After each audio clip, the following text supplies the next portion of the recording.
Capítulo 8. Moscas e aranhas. Andavam em fila indiana. A entrada para a trilha era como uma espécie de arco que conduzia a um túnel sombrio e era formada por duas grandes árvores que se inclinavam uma em direção à outra, por demais antigas e por demais estranguladas pela era e cobertas de líquens para poderem suportar mais do que algumas folhas enegrecidas. A própria trilha era estreita e serpenteava em meio aos troncos. Logo depois, a luz da entrada era apenas um pequeno buraco, brilhando lá atrás, e o silêncio era tão profundo que seus pés pareciam retumbar no chão, enquanto todas as árvores se debruçavam para escutar. À medida que seus olhos se acostumavam à escuridão, conseguia enxergar até certa distância dos dois lados da trilha um vislumbre de luz verde escurecida, às vezes um fino raio de sol que tivera a sorte de penetrar através de alguma abertura nas folhas lá em cima, e ainda mais sorte por não ficar preso nos galhos emaranhados e nos arbustos entrelaçados lá embaixo, cortava o ar, tênue e claro diante deles, mas isso era raro e logo cessou por completo. Havia esquilos negros na floresta. À medida que os olhos agudos e inquisitivos de Bilbo acostumavam-se a enxergar as coisas, conseguia vê-los de relance, passando ligeiros pela trilha e escondendo-se atrás dos troncos das árvores.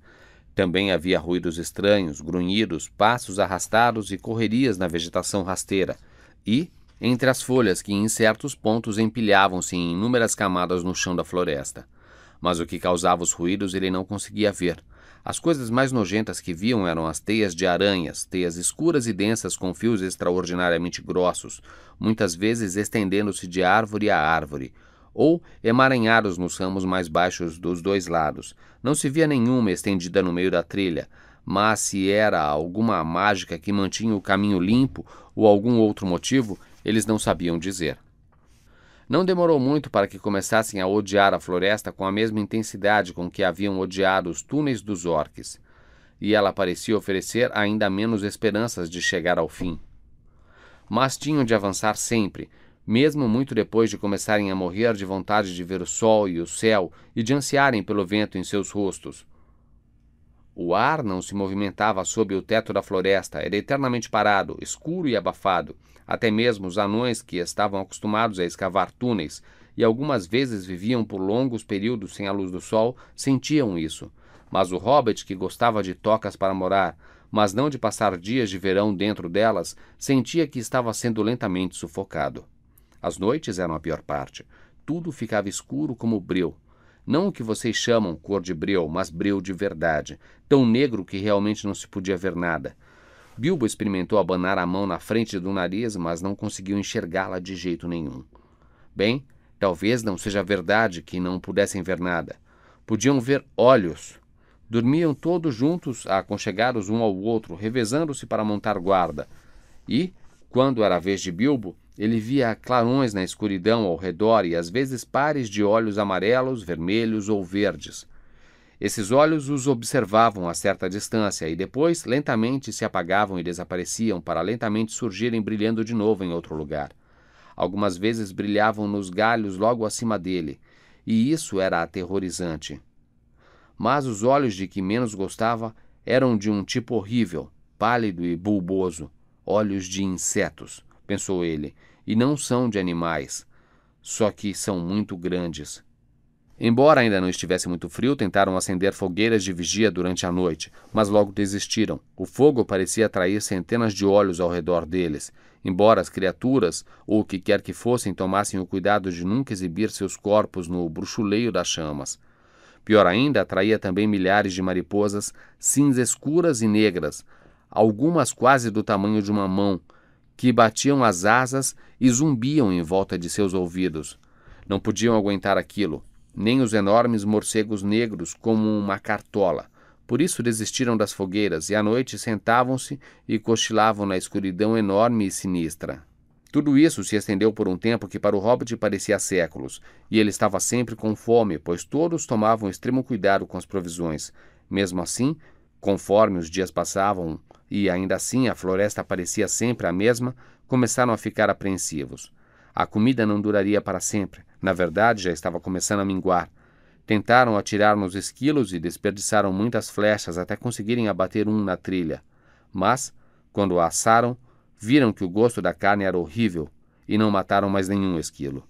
Sentiam sede também, pois tinham muito pouca água, e durante aquele tempo todo não haviam visto nem fonte nem riacho.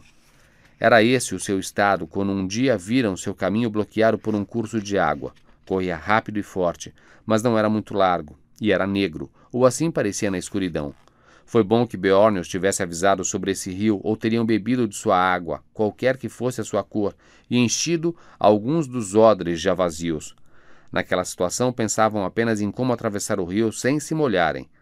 Outrora uma ponte de madeira o atravessava, mas havia apodrecido e caíra, deixando apenas as vigas quebradas nas margens. Bilbo, ajoelhando-se na borda e fixando os olhos à frente, gritou: "Há um barco na margem oposta. Por que não podia estar deste lado?" "A que distância acha que está?" perguntou Thorin. Pois agora sabiam que Bilbo era o que melhor enxergava entre eles. "Não está longe. Acho que umas 12 jardas no máximo." 12 jardas? Eu teria pensado que eram no máximo 30. Mas meus olhos não enxergam tão bem como 100 anos atrás. Mesmo assim, 12 jardas é a mesma coisa que uma milha. Não podemos saltar. E não nos arriscaríamos a andar nesta água ou nadar. Algum de vocês consegue jogar uma corda? De que adiantaria isso? Mesmo que pudéssemos enganchá-lo, o que duvido. É claro que o barco está amarrado. Não acho que esteja amarrado, disse Bilbo. Mas é claro que não posso ter certeza nesta luz. Mas parece que foi apenas arrastado para a margem, que é baixa, ali onde a trilha desce até a água. Dori é o mais forte, mas Fili é o mais jovem e ainda tem a visão melhor, disse Thorin. Venha aqui, Fili, e veja se consegue enxergar o barco de que o Sr. Bolseiro está falando. Fili achava que podia, então, quando tinha observado um longo tempo para ter uma ideia na direção, os outros trouxeram-lhe uma corda. Levaram muitas consigo, e na extremidade mais longa fixaram um dos grandes ganchos de ferro que usavam para prender as mochilas, nas tiras em seus ombros. Fili pegou o gancho, balançou-o por um momento e então lançou-o através do rio. Caiu na água, não foi longe o suficiente, disse Bilbo, olhando para a frente. Um pouco mais à frente e teria caído dentro do barco. Tente de novo. Não acho que a mágica seja forte o suficiente para machucá-lo se você apenas tocar num pedaço de corda molhada. De qualquer forma, depois de puxar o gancho de volta, Fili apanhou-o cheio de dúvidas. Desta vez arremessou-o com mais força. Vá com calma, disse Bilbo. Agora você jogou o gancho bem no meio do mato do outro lado. Puxe com cuidado. Fili puxou a corda devagar, e depois de algum tempo Bilbo disse: "Cuidado, já está no barco. Tomara que enganche." Enganchou. A corda ficou tesa e Fili puxou em vão. Kili veio ajudá-lo e depois Oin e Glóin. Puxaram e puxaram, e de repente todos caíram para trás, mas Bilbo estava atento. Pegou a corda e com um pedaço de galho desviou o pequeno barco preto no momento em que vinha veloz pela correnteza. "Socorro!" gritou ele, e Balin chegou bem na hora para agarrar o barco antes que ele flutuasse correnteza abaixo. "Estava amarrado, afinal de contas", disse ele observando o cabo de atracação rompido, ainda pendurado no barco. "Foi um belo puxão, meus rapazes, e ainda bem que nossa corda era a mais forte." "Quem atravessa primeiro?" perguntou Bilbo. "Eu", disse Thorin, "e você vem comigo, e Fili e Balin. É tudo o que o barco aguentará de cada vez. Depois disso, Kili, Oin, Dori e Glóin. Depois Ori e Nori, Bifur e Bofur. Por último, Dwalin e Bombur." "Sou sempre o último e não gosto disso", disse Bombur. "Hoje é a vez de outra pessoa. Você não deveria ser tão gordo. Do jeito que é, deve ir com o último carregamento, o mais leve. Não comece a resmungar contra as ordens, ou algo ruim lhe acontecerá." "Não temos nenhum remo. Como vocês vão empurrar o barco até a outra margem?" perguntou o hobbit. "Dê-me mais um pedaço de corda e outro gancho", disse Fili, e quando estava tudo pronto, jogou-o na escuridão, tão alto e distante quanto pôde. Como o gancho não caiu de novo, perceberam que devia ter se prendido nos galhos. "Entrem agora", disse Fili, "e um de vocês puxa a corda que está presa a uma árvore do outro lado. Um dos outros deve segurar o gancho que usamos primeiro, e quando estivermos a salvo do outro lado, poderemos enganchá-lo no barco, e vocês vão poder puxá-lo de volta. Dessa forma, logo estavam todos sãos e salvos do outro lado do rio encantado. Dwalin acabara de descer com a corda enrolada no braço, e Bombur, ainda reclamando, aprontava-se para desembarcar quando algo ruim realmente aconteceu. Ouviu-se na trilha à frente o som de cascos velozes. Da escuridão surgiu de repente a forma de um veado correndo. Avançou na direção dos anões e os derrubou, e depois preparou-se para pular. Saltou bem alto e atravessou a água num salto poderoso. Mas não atingiu a salvo o outro lado. Thorin fora o único que se mantivera calmo e de pé. Logo depois de chegarem na outra margem, preparara o arco e flecha para o caso de surgir algum guardião oculto do barco. Agora desferiram um tiro rápido e certeiro na direção do animal saltador. No momento em que atingia a margem oposta, o veado tropeçou. As sombras o engoliram, mas eles ainda ouviram o som de cascos logo vacilando e depois silêncio. Antes que pudessem aclamar o tiro, entretanto, um terrível lamento de Bilbo fez desaparecer de suas mentes qualquer pensamento sobre carne de veado. Bombur caiu na água. Bombur está se afogando, gritou ele. Era a pura verdade. Bombur estava apenas com um pé na terra quando o veado o derrubou ao saltar. Havia tropeçado, empurrando o barco para longe da margem, e depois caiu dentro da água escura, as mãos tentando agarrar as raízes escorregadias da borda, enquanto o barco lentamente se afastava e desaparecia. Ainda conseguiram ver o seu capuz boiando na água quando correram para a margem. Jogaram depressa uma corda com um gancho em sua direção. Ele a agarrou e foi puxado até a margem. Estava encharcado, do cabelo até as botas, é claro. Mas isso não era o pior. Quando o deitaram na margem, já estava num sono profundo. Uma mão segurando a corda com tanta força que era impossível tirá-la dali. E num sono profundo permaneceu, apesar de tudo o que fizeram. Ainda estavam ao lado dele, amaldiçoando sua má sorte e a inabilidade de Bombur, lamentando a perda do barco que os impossibilitava de voltar e apanhar o veado quando perceberam o som enfraquecido de trompas na floresta e de cães latindo na distância. Todos ficaram quietos e ali sentados tiveram a impressão de ouvir o barulho de uma grande caçada ao norte da trilha, embora não pudessem ver nenhum sinal dela. Ali permaneceram por um bom tempo sem ousar se mexer. Bombur continuava dormindo, com um sorriso na cara gorda, como se não mais se preocupasse com todos os problemas que os afligiam. De repente, na trilha, à frente, apareceram alguns veados brancos, uma fêmea e alguns filhotes tão brancos como o outro era preto. Reluziam nas sombras. Antes que Thorin pudesse gritar, 3 dos anões já se haviam levantado de um salto e disparado flechas de seus arcos. Nenhuma pareceu acertar o alvo. Os veados viraram-se e desapareceram entre as árvores, tão silenciosamente como tinham surgido, e em vão anões continuaram atirando flechas. Parem, parem! Gritou Thorin. Mas era tarde demais. Os anões entusiasmados tinham desperdiçado as últimas flechas, e agora os arcos que Beorn tinha lhes dado eram inúteis. Naquela noite, o grupo esteve tristonho e a tristeza tornou-se ainda mais forte em seus corações nos dias seguintes. Tinham atravessado o rio encantado, mas, além dele, a trilha parecia continuar como antes, e na floresta não se via nenhuma mudança. Mas se soubessem mais sobre ela e considerassem o significado da caçada e dos veados brancos que haviam aparecido na trilha, saberiam que estavam finalmente aproximando-se da borda leste e que logo encontrariam, se pudessem manter a coragem e a esperança, árvores mais esparsas e lugares onde a luz do sol voltava a penetrar. Mas não sabiam disso e haviam o pesado corpo de Bombur, que tinham de carregar da melhor forma possível, e nessa exaustiva tarefa eles se revezavam de 4 em 4, enquanto os outros dividiam as mochilas. Se estas não se tivessem tornado leves demais nos últimos dias, nunca teriam conseguido. Mas um Bombur adormecido e sorridente por mochilas cheias de comida era uma permuta pobre, por mais pesado que fosse. Em poucos dias, chegou um momento em que não havia praticamente mais nada que comer ou beber. Não se via nada comestível crescendo na floresta, apenas fungos e ervas com folhas amareladas e cheiro desagradável. A uns 4 dias de distância do rio encantado, chegaram a uma região onde a maioria das árvores eram faias.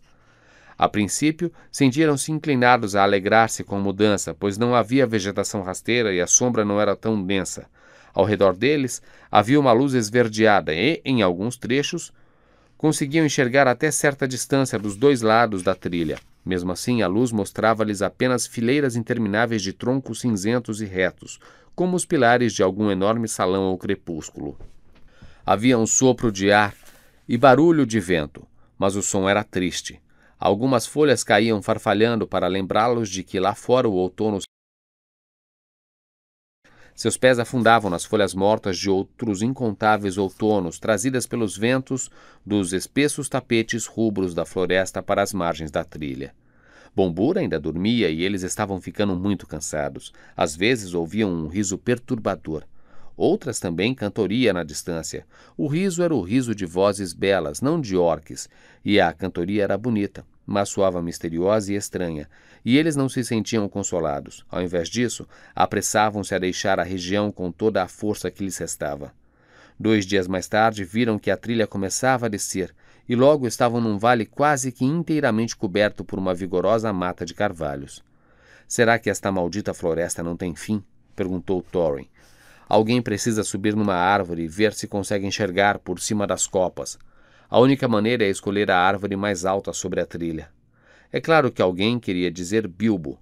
Eles o escolheram porque, para obter algum sucesso, quem subisse precisaria erguer a cabeça acima das folhas mais altas e, portanto, tinha de ser leve o suficiente para que os galhos mais altos e finos pudessem sustentá-lo.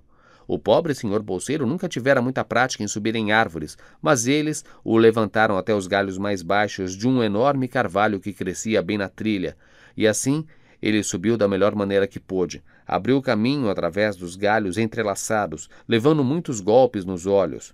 A casca envelhecida dos galhos maiores deixou-o esverdeado e encardido. Mais de uma vez escorregou e quase não conseguiu segurar-se a tempo. E finalmente, depois de uma terrível batalha num ponto difícil, onde parecia não haver nenhum galho conveniente, Bilbo chegou perto do topo. Todo o tempo imaginava se não havia aranhas nas árvores e como iria descer de novo, se não fosse caindo. No fim, enfiou a cabeça acima do teto das folhas e, aí sim, encontrou aranhas. Mas eram só aranhas pequenas, de tamanho comum, e estavam caçando borboletas. A luz quase cegou os olhos de Bilbo. Podia ouvir os anões gritando para ele lá embaixo, mas não conseguia responder, conseguia apenas ficar ali piscando. O sol brilhava muito e demorou um longo tempo até que conseguisse suportá-lo. Quando conseguiu, viu por toda a volta um mar verde escuro, agitado aqui e ali pela brisa, e centenas de borboletas por todos os lados. Acho que eram uma espécie de imperador purpúreo, uma borboleta que adora as copas das matas de carvalho, mas aquelas não eram nem um pouco purpúreas. Eram de um negro aveludado muito profundo, sem qualquer marca que se pudesse ver. Bilbo ficou observando os imperadores negros por longo tempo e apreciando a sensação da brisa em seu cabelo e seu rosto. Mas, por fim, os gritos dos anões, que agora simplesmente sapateavam de impaciência lá embaixo, fizeram-no lembrar de sua verdadeira missão. Não adiantava. Por mais que olhasse, não via o fim das árvores e das folhas em nenhuma direção. Seu coração, que se alegrara com a visão do sol e a sensação do vento, voltou a mergulhar no mais profundo desânimo. Não haveria comida lá embaixo quando descesse.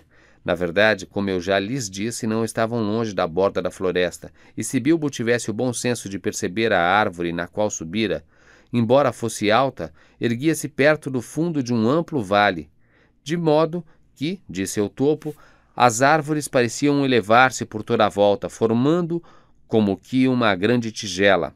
E ele não conseguiria ver até que distância ainda se estendia a floresta, mas não percebeu e desceu, tomado pelo desespero. Finalmente chegou lá embaixo, arranhado com calor e arrasado, e depois de descer não conseguia ver nada na escuridão. Seu relato logo deixou os outros tão arrasados quanto ele. A floresta continua para todo sempre em todas as direções. O que vamos fazer? E de que adianta mandar um hobbit? Exclamaram eles, como se a culpa fosse de Bilbo. Não deram a mínima atenção às borboletas e só ficaram mais enfurecidos quando ele lhes contou da agradável brisa que não poderiam apreciar por serem pesados demais para subir. Naquela noite comeram os últimos restos e migalhas de comida, e na manhã seguinte, quando acordaram, a primeira coisa que perceberam foi que ainda estavam morrendo de fome. E a segunda coisa foi que estava chovendo, e que aqui e ali pingos caíam pesadamente na floresta. Isso só os fez lembrar que também estavam morrendo de sede, sem que pudessem fazer nada para aliviá-la. Não se pode matar uma sede terrível debaixo de carvalhos gigantes, esperando que uma gota caia na língua. O único pingo de consolo que tiveram veio inesperadamente de Bombur. Ele acordou de repente e sentou-se, coçando a cabeça. Não tinha a menor ideia de onde estava nem por que sentia tanta fome, pois esquecera tudo o que tinha acontecido desde que haviam iniciado a viagem naquela manhã de maio, muito tempo atrás. A última coisa de que se lembrava era a festa na casa do Hobbit, e tiveram muita dificuldade em fazê-lo acreditar na história das muitas aventuras vividas desde então. Quando ouviu que não havia nada para comer, Bombur sentou-se e chorou, pois sentia-se fraco e com as pernas bambas. "Por que fui acordar?" exclamou ele. "Estava sonhando coisas tão lindas. Sonhei que estava caminhando numa floresta muito parecida com esta, mas iluminada por tochas nas árvores, por lamparinas penduradas nos galhos e fogueiras queimando no chão. E havia um banquete que continuava para sempre. Um rei estava lá com uma coroa de folhas, e havia uma cantoria alegre, e eu não poderia contar ou descrever as coisas que havia para comer e beber." "Nem precisa tentar", disse Thorin. "Na verdade, se não consegue falar de outra coisa, é melhor ficar calado. Já estamos suficientemente zangados com você. Se não tivesse acordado, teríamos deixado você na floresta com seus sonhos idiotas. Não é brincadeira carregá-lo, mesmo depois de semanas de provisões escassas." Agora não restava nada a fazer exceto apertar os cintos ao redor das barrigas vazias, pegar os sacos e mochilas vazios e avançar pela trilha sem nenhuma grande esperança de chegar ao fim antes de caírem no chão e morrerem de fome. Foi o que fizeram durante todo aquele dia, avançando bem devagar e exaustos, enquanto Bombur continuava queixando-se de que suas pernas não conseguiriam levá-lo e que só queria deitar e dormir. "Não, você não quer", disseram eles. "Deixe que suas pernas façam a sua parte. Nós já o carregamos o suficiente." Mesmo assim, ele, de repente, se recusou a dar um passo à frente e jogou-se no chão. "Continuem se quiserem", disse ele. "Eu vou deitar aqui, dormir e sonhar com comida, já que não posso consegui-la de nenhuma outra forma. E eu espero nunca acordar de novo." Naquele exato momento, Balin, que estava um pouco à frente, gritou: "Que foi aquilo?" Tive a impressão de ter visto uma luz piscando na floresta. Todos olharam e, a uma grande distância, ao que parecia, viram um brilho vermelho no escuro, depois outro e outro, e ainda surgiram ao lado do primeiro. Até mesmo o Bombur se levantou e eles correram pela trilha, sem se preocuparem se eram trolls ou orcs. A luz estava adiante e à esquerda da trilha, e quando finalmente emparelharam com ela, parecia claro que havia tochas e fogueiras queimando sob as árvores, mas a uma boa distância da trilha. "Parece até que meus sonhos estão se tornando realidade", disse Bombur ofegando, bufando atrás dos outros. Queria correr direto para dentro da floresta, através das luzes, mas os outros lembravam-se muito bem das recomendações do mago e de Beorn. "Um banquete não adiantaria nada se nunca conseguíssemos voltar vivos dele", disse Thorin. "Mas sem um banquete não permaneceremos vivos por muito tempo. De qualquer forma", disse Bombur, e Bilbo concordou com ele vigorosamente. Discutiram e rediscutiram o assunto por um longo tempo, até que por fim todos concordaram em mandar 2 espiões chegar sorrateiramente perto das luzes e descobrir mais sobre elas. Mas então não conseguiram concordar sobre quem deveria ser enviado. Nenhum deles parecia ansioso por correr o risco de se perder e nunca mais encontrar os amigos. No fim, apesar de todas as recomendações, a fome decidiu por eles, porque Bombur continuava descrevendo todas as coisas boas que havia para comer, de acordo com seu sonho, no banquete silvestre. Então, todos deixaram a trilha e mergulharam juntos na floresta. Depois de se arrastarem por um bom tempo, espiaram por trás dos troncos e avistaram uma clareira onde algumas árvores haviam sido derrubadas e o chão nivelado. Havia muitas pessoas ali com aparência de elfos, todos vestidos de verde e marrom, e sentados em anéis cerrados de árvores derrubadas, formando um grande círculo. Havia uma fogueira no meio, e tochas amarradas a algumas das árvores ao redor, e a visão mais esplêndida de todas. Estavam comendo, bebendo e rindo muito. O cheiro de carnes assadas era tão encantador que, sem esperar para consultar os outros, cada um deles se levantou e correu para o círculo com a única ideia de implorar por um pouco de comida. Logo que o primeiro pisou na clareira, todas as luzes se apagaram como que por mágica. Alguém chutou fogo e ele subiu em faíscas cintilantes e desapareceu. Ficaram perdidos numa escuridão completa e não podiam nem enxergar uns aos outros. Não por um bom tempo, pelo menos. Depois de andarem às cegas freneticamente no escuro, caindo sobre os troncos, trombando com árvores, gritando e chamando, até provavelmente acordarem todos os seres da floresta, num raio de milhas, finalmente conseguiram reunir-se e contarem pelo tato quantos eram. Já tinham então esquecido, é claro, a direção em que ficava a trilha, e estavam completamente perdidos, pelo menos até a manhã seguinte. Não restava mais nada a fazer a não ser acomodarem-se ali durante a noite, nem mesmo ousaram vasculhar o chão à cata de restos de comida, com medo de se separarem de novo. Mas não fazia muito tempo que estavam deitados, e Bilbo estava apenas começando a sentir sono quando Dori, cujo turno de guarda era o primeiro, sussurrou. As luzes estão aparecendo de novo lá adiante, e agora há mais luzes do que nunca. Pularam todos de pé. Ali, com certeza, não muito longe, havia vários pontos de luz piscando e eles ouviam claramente as vozes e os risos. Esgueiraram-se lentamente na direção delas, em fila indiana, cada um segurando as costas do que ia à frente. Quando chegaram perto, Thorin disse, nada de correr desta vez. Ninguém deve sair do esconderijo até que eu diga. Vou mandar primeiro o Sr. Bolseiro sozinho para conversar com eles. Não sentirão medo dele. E eu não vou sentir medo deles? Pensou Bilbo. E de qualquer forma, espero que não lhe façam nenhum mal. Quando chegaram à borda do círculo de luzes, empurraram Bilbo à frente. Antes que tivesse tempo de colocar o anel, ele tropeçou e foi iluminado pelo brilho das fogueiras e tochas. Não adiantava. Todas as luzes se apagaram de novo e fez-se escuridão completa. Se fora difícil reunirem-se antes, desta vez foi muito pior. E eles simplesmente não conseguiam encontrar o hobbit. Toda vez que se contavam, a soma dava 13. Gritavam e chamavam. Bilbo Bolseiro! Hobbit! Seu hobbit miserável! Ei, hobbit! Maldito seja onde você se meteu! E outras coisas do tipo. Mas não houve resposta. Estavam quase perdendo as esperanças quando Dori tropeçou nele por mera sorte. No escuro, o anão caiu sobre algo que julgou ser um tronco e descobriu que era o hobbit dormindo profundamente. Foi necessário sacudi-lo bastante para acordá-lo, e quando ele acordou, não ficou nem um pouco satisfeito. Estava tendo um sonho tão adorável, resmungou ele. Um jantar esplêndido. Céus, ele ficou como Bombur, disseram eles. Não nos diga nada sobre sonhos. Jantares sonhados não servem para nada, e não há nada para dividir.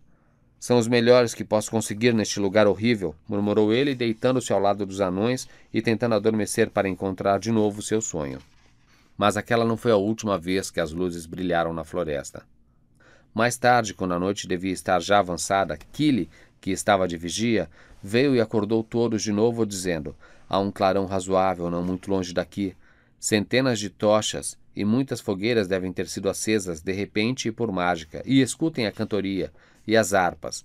Depois de ficarem deitados escutando por um tempo, perceberam que não podiam mais resistir ao desejo de chegar mais perto e tentar mais uma vez conseguir ajuda. Levantaram-se de novo e desta vez o resultado foi desastroso. O banquete que viram era maior e mais magnífico que antes, e na cabeceira de uma longa fila de pessoas sentava-se um rei da floresta com uma coroa de folhas sobre os cabelos dourados, muito semelhante à figura que Bombur descrevera em seus sonhos. O povo élfico passava tigelas de mão em mão e através das fogueiras, e alguns tocavam harpas enquanto outros cantavam. Seus cabelos dourados estavam enfeitados com flores, pedras verdes e brancas brilhavam em seus colares e cintos, e seus rostos e canções eram cheios de alegria. As canções eram altas, belas e cristalinas, e Thorin surgiu no meio deles. No meio de uma palavra, completo silêncio. Todas as luzes se apagaram. As fogueiras transformaram-se em fumaça negra. Cinzas e fuligem cobriram os olhos dos anões, e a floresta se encheu mais uma vez com seus clamores e gritos. Bilbo viu-se correndo em círculos, pelo menos essa era a impressão que tinha, chamando repetidas vezes: Dori, Nori, Ori, Oin, Gloin, Fili, Kili, Bombur, Bifur, Bofur, Dwalin, Balin, Thorin, Escudo de Carvalho, enquanto pessoas que ele não conseguia sentir ou ver faziam a mesma coisa à sua volta, de vez em quando com um Bilbo no meio. Mas os gritos dos outros foram ficando cada vez mais fracos e distantes, embora, depois de algum tempo, Bilbo tivesse a impressão de que se transformavam em berros e pedidos de ajuda muito distantes. Todos os ruídos por fim silenciaram e ele ficou sozinho, em total silêncio e escuridão. Foi um de seus momentos mais terríveis. Mas logo o Hobbit decidiu que não adianta fazer alguma coisa até que o dia chegasse com alguma luz, e era inútil ficar vagando ao léu e se cansando sem nenhuma esperança de um desejum que pudesse reanimá-lo. Então, recostou-se numa árvore e, não pela última vez, ficou pensando em sua distante toca de hobbit com suas belas dispensas. Estava perdido em pensamentos de toucinho com ovos e torradas com manteiga, quando sentiu algo tocá-lo. Algo como uma corda forte e pegajosa estava em sua mão esquerda e, quando tentou se mover, percebeu que suas pernas já estavam presas na mesma coisa, de modo que caiu quando tentou se levantar. Então a grande aranha, que se ocupara em amarrá-lo enquanto ele cochilava, veio por trás dele e o atacou. Bilbo só conseguia ver os olhos da coisa, mas sentia enquanto ela lutava para enrolá-lo em seus abomináveis fios. Teve sorte por voltar a si em tempo.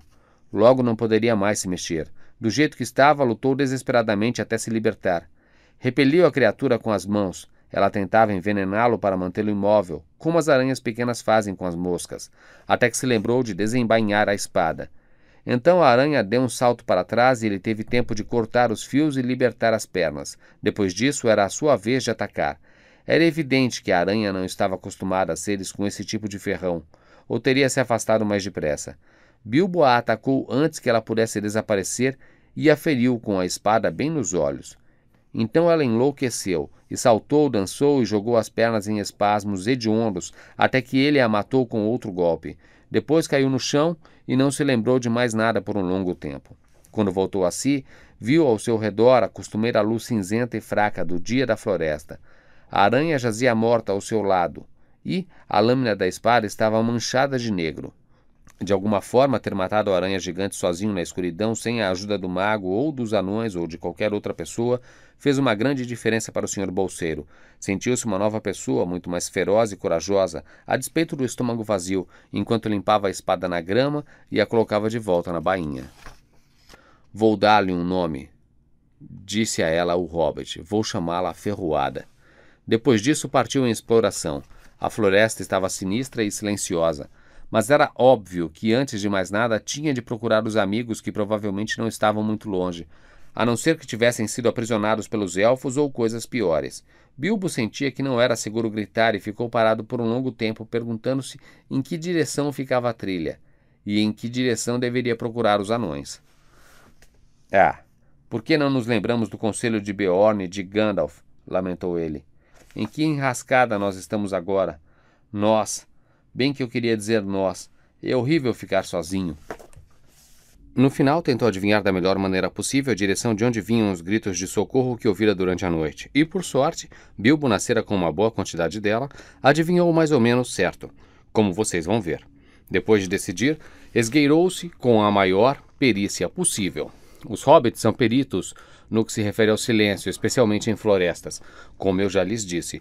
Além disso, Bilbo colocara o anel no dedo antes de partir. É por isso que as aranhas não o viram, nem o ouviram chegando. Avançara por alguma distância furtivamente quando notou um lugar de sombra densa e negra à frente, mais negra até que a floresta, como um trecho de meia-noite que tivesse ficado para trás. Quando se aproximou, viu que era feito de teias de aranhas entrelaçadas umas às outras, por cima e por trás. De repente viu também que havia aranhas enormes e horríveis nos galhos acima de sua cabeça e, com ou sem anel, tremeu de medo de que elas pudessem descobri-lo. Parado atrás de uma árvore, Bilbo observou um grupo delas por algum tempo e então, no silêncio e na quietude da floresta, percebeu que aquelas criaturas detestáveis estavam conversando. Suas vozes tinham um som fino, estridente e chiado, mas ele podia entender muitas das palavras que diziam. Estavam conversando sobre os anões. Foi uma luta difícil, mas valeu a pena, disse uma. Ele, sem dúvida, tem uma pele muito ruim e grossa, mas aposto que tem um bom suco. Vão ser um bom banquete depois de ficarem pendurados um tempinho, disse outra. Não os deixe pendurados por muito tempo, disse uma terceira. Não estão gordos como deviam. Não comeram muito bem ultimamente, acho eu. Matem eles logo, estou dizendo, chiou uma quarta. Matem agora e deixem pendurados e mortos por algum tempo. Já estão mortos agora, eu garanto, disse a primeira. Isso é que não. Vi um se debatendo agora há pouco, acordando de novo depois de um belo sono. Vou mostrar para vocês. Dizendo isso, uma das aranhas correu ao longo de uma corda até alcançar uma dúzia de embrulhos pendurados em fila, num mesmo galho alto. Bilbo ficou horrorizado agora que os notava pela primeira vez, balançando nas sombras, ao ver um pé de anão surgindo do fundo de um dos embrulhos, ou aqui e ali a ponta de um nariz, um pedaço de barba ou de capuz. A aranha se dirigiu para um embrulho mais gordo. É o pobre Bombur, aposto, pensou Bilbo. e deu um forte beliscão no nariz que estava de fora. Ouviu-se um grito abafado lá dentro e um pé surgiu e chutou a aranha, direto e forte. Bombur ainda vivia. Bilbo ouviu um ruído como o de uma bola murcha sendo chutada, e a aranha enraivecida caiu do galho, conseguindo segurar-se em seu próprio fio bem em cima da hora. As outras riram. Você estava certa, disseram elas. A carne está viva e ainda por cima dando pontapés. Logo vou dar um fim nisso, chiou a aranha furiosa, subindo de novo no galho. Bilbo percebeu que chegara o momento de fazer alguma coisa. Não podia subir para atacar as feras, e não tinha nada com que atirar. Mas, olhando em volta, viu que naquele lugar havia muitas pedras, no que parecia ser o leito de um riacho seco. Bilbo era ótimo em atirar pedras e não demorou muito para que encontrasse uma bela pedra lisa e em forma de ovo, que se encaixava perfeitamente em sua mão. Quando o menino costumava ficar praticando atirar pedras em bichos, até que coelhos e esquilos e até mesmo pássaros fugiam de seu caminho como um relâmpago quando o viam abaixar-se. E mesmo adulto, ele passara grande parte de seu tempo jogando malha, dardos, tiro ao alvo, boliche e outros jogos não violentos do tipo mira e arremesso. Na verdade, sabia fazer um monte de coisas, além de soprar anéis de fumaça, propor adivinhas e cozinhar, que eu ainda não tive tempo de contar para vocês. Não há tempo agora. Enquanto Bilbo apanhava pedras, a aranha alcançava Bombur, que logo estaria morto. Naquele momento, Bilbo atirou. A pedra acertou em cheio a cabeça da aranha, que caiu da árvore sem sentidos, estatelando-se no chão, com todas as pernas para o ar. A próxima pedra passou zunindo através de uma grande teia, arrebentando suas cordas. A aranha que estava no meio dela caiu, plof, morta. Depois disso, houve grande confusão na colônia das aranhas, e garanto-lhes que elas esqueceram os anões por algum tempo. Não podiam ver Bilbo, mas podiam muito bem adivinhar a direção de onde as pedras vinham. Depressa como um raio, vieram correndo e balançando na direção do Hobbit, lançando seus longos fios em todas as direções, até que o ar parecia cheio de armadilhas ondulantes. Bilbo, entretanto, logo se esgueirou para um outro lugar. Ocorreu-lhe a ideia de atrair as furiosas aranhas cada vez mais para longe dos anões, se pudesse. Fazê-las ficar curiosas, excitadas e raivosas, tudo ao mesmo tempo. Quando umas 50 tinham chegado ao lugar onde ele antes estivera, Bilbo jogou mais algumas pedras nelas e em outras que tinham parado mais atrás. Depois, dançando em meio às árvores, começou a cantar uma canção para enfurecê-las e atraí-las todas para onde estava, e também para permitir que os anões ouvissem sua voz. Foi isto o que cantou. Aranha velha e gorda tecendo sua teia. Velha e gorda aranha, você não me apanha. Aranhinha, aranhinha, você não vai parar? Largue dessa teia e venha me pegar. Aranhoca, aranhoca, você é só barriga. Aranhoca, aranhoca, você é uma boboca.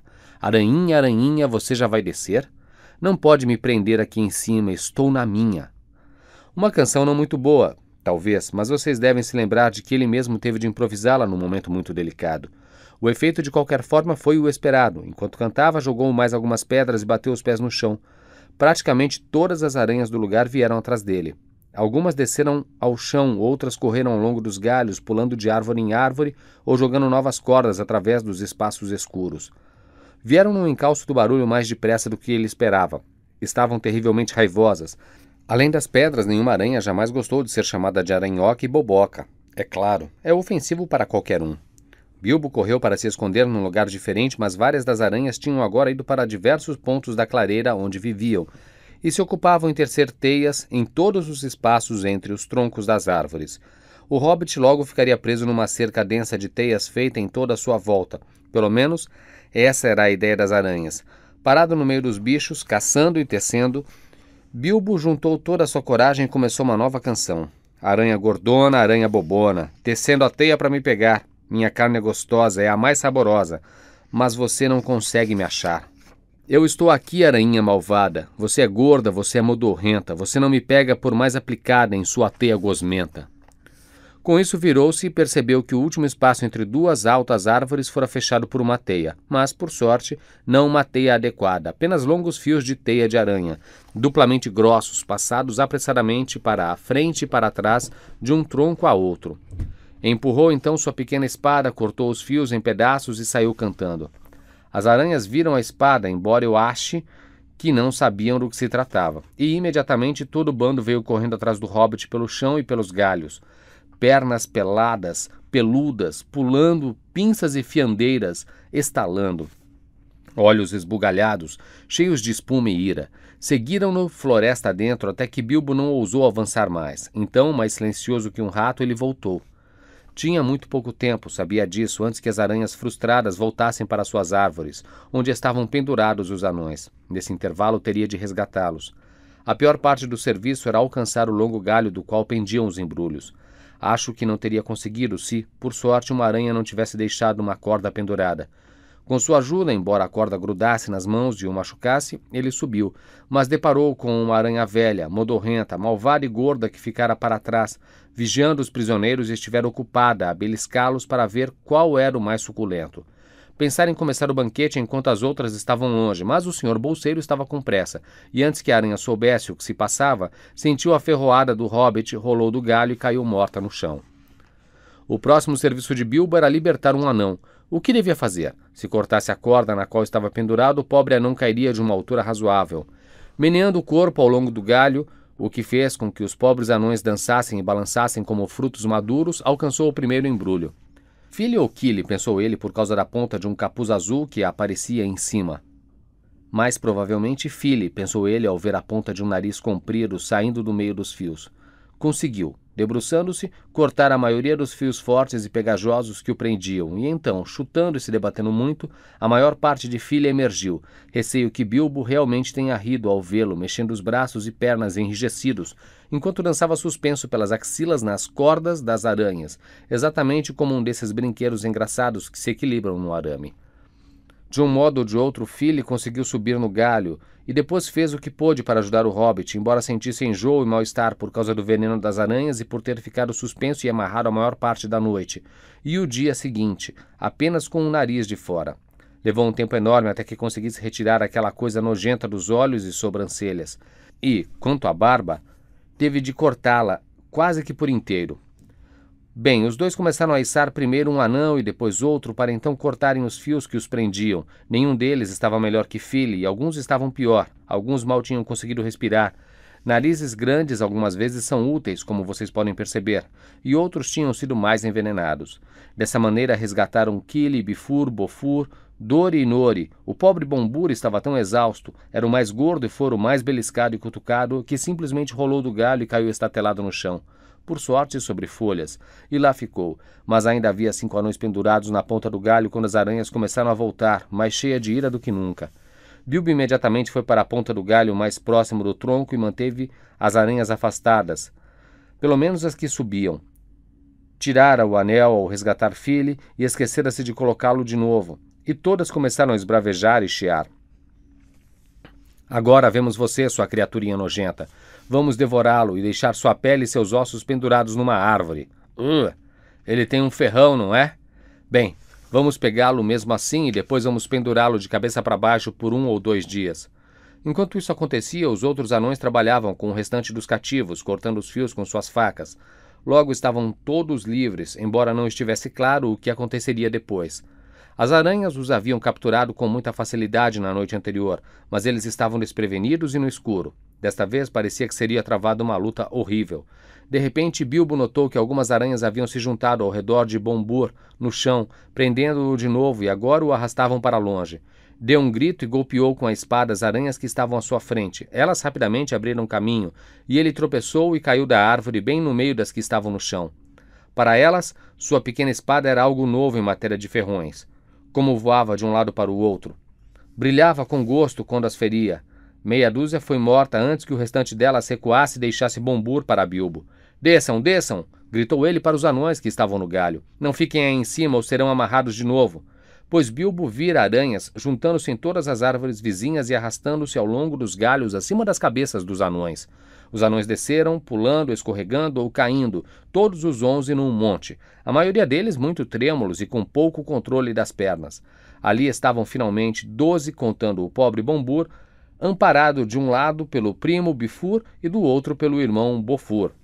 Bilbo dançava e balançava a sua ferroada. Centenas de aranhas enfurecidas observavam-nos com olhos esbugalhados em toda a sua volta e em cima deles. A situação parecia desesperadora. Então começou a batalha. Alguns dos anões tinham facas, outros paus, e todos eles podiam pegar pedras, e Bilbo tinha seu punhal élfico. Repetidas vezes as aranhas foram rechaçadas, e muitas morreram, mas aquilo não podia continuar por muito tempo. Bilbo estava quase exausto. Apenas 4 dos anões conseguiam se manter de pé com firmeza, e logo todos seriam vencidos como moscas inertes. As aranhas já começavam a tecer suas teias em toda a volta deles, de uma árvore a outra. No fim, Bilbo não conseguia pensar em nenhum plano, a não ser deixar que os anões conhecessem o segredo de seu anel. Sentia muito por isso, mas era inevitável.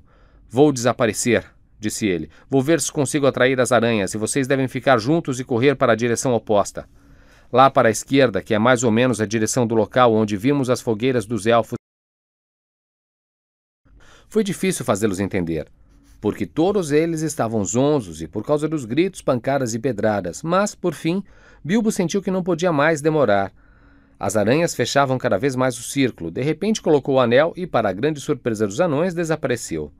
Logo o som de Aranhoca e Boboca chegou do meio das árvores à direita. Aquilo perturbou muito as aranhas.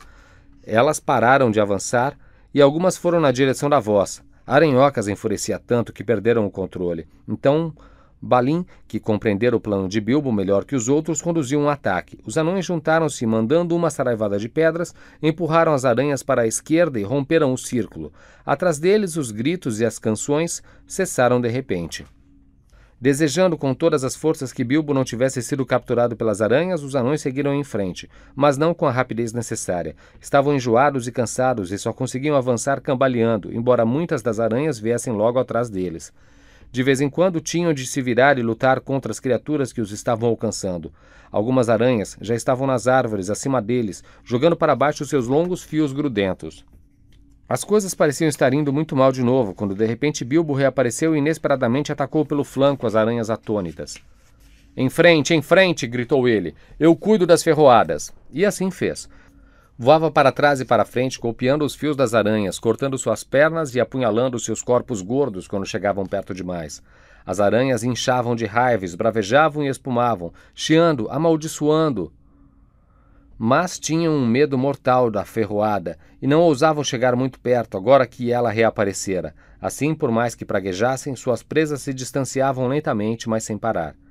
Era uma situação das mais terríveis e pareceu levar horas. Mas, finalmente, no momento exato em que Bilbo sentiu que não conseguiria levantar a mão para mais um golpe sequer, as aranhas de súbito desistiram. Não o seguiram mais, e voltaram desapontadas para a sua colônia escura. Os anões então notaram que haviam chegado à borda de um círculo onde houvera fogueiras de elfos. Se era uma daquelas que tinham visto na noite anterior, não sabiam dizer, mas parecia que um pouco de boa mágica ainda permanecia em alguns pontos, e disso as aranhas não gostavam. De qualquer forma, ali a luz era mais verde, os ramos menos grossos e ameaçadores, e todos tiveram uma oportunidade de descansar e tomar fôlego. Ficaram ali deitados por algum tempo, bufando e ofegando, mas logo começaram a fazer perguntas.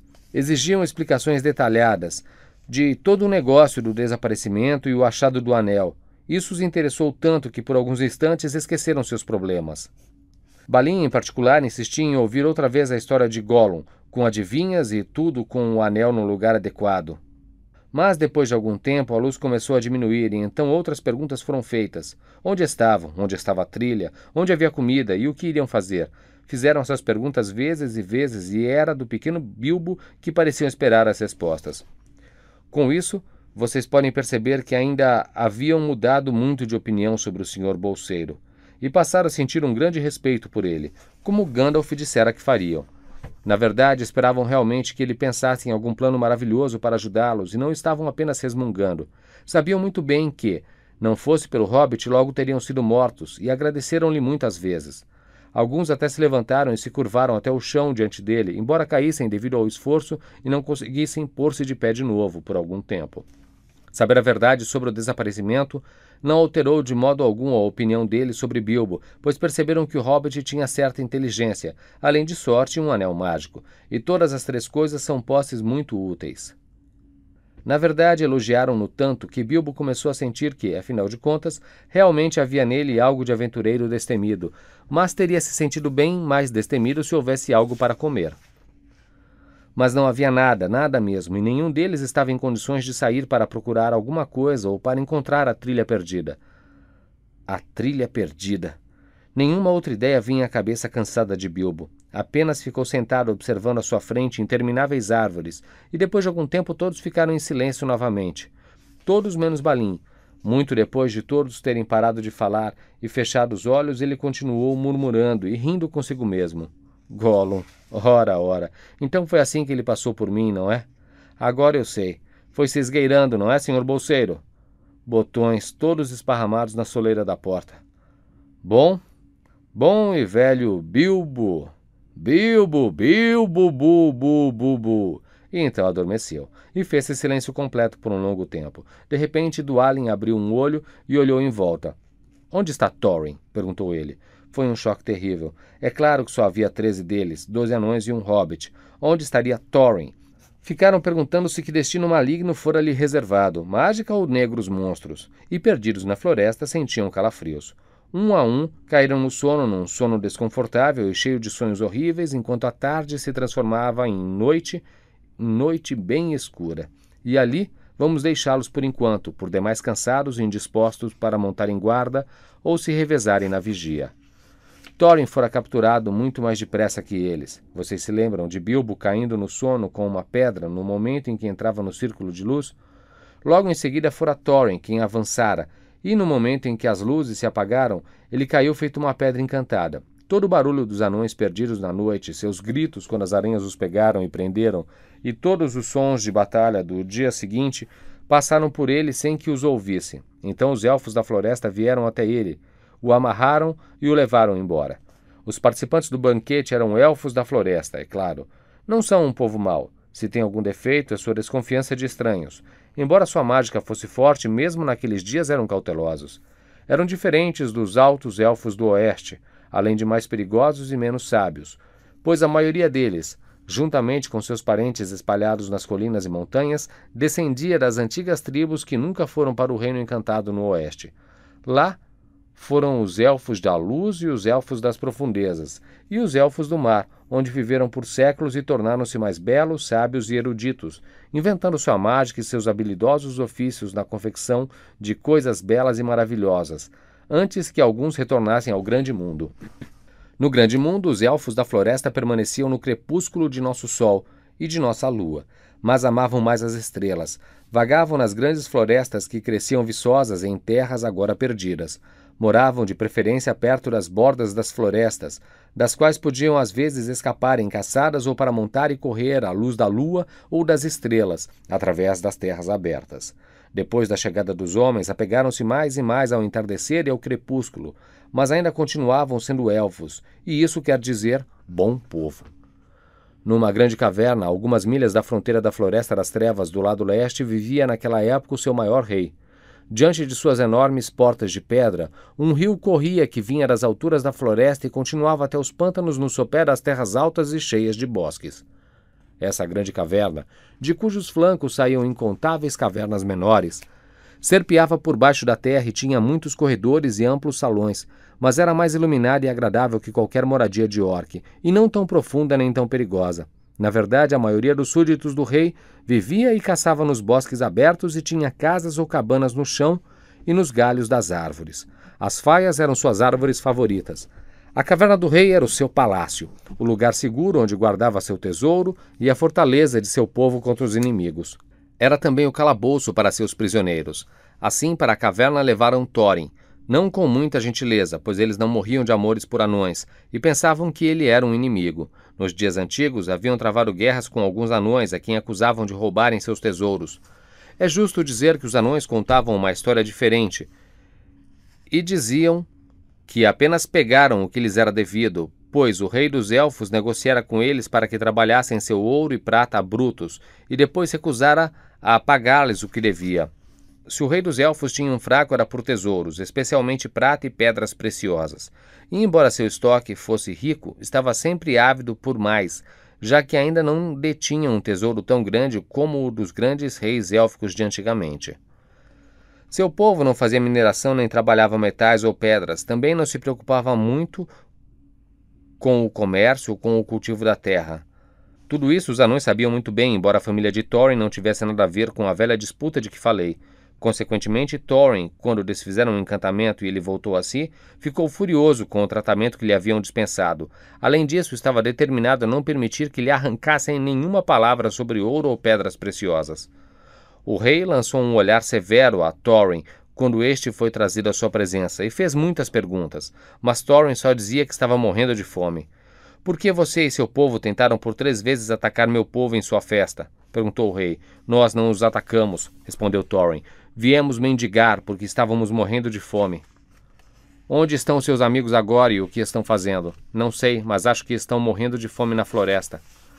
O que estavam fazendo na floresta? Procurando comida e bebida porque estávamos morrendo de fome. Mas o que os trouxe para a floresta? Perguntou o rei furioso. Diante dessa pergunta, Thorin fechou a boca e não disse uma palavra. Muito bem, disse o rei.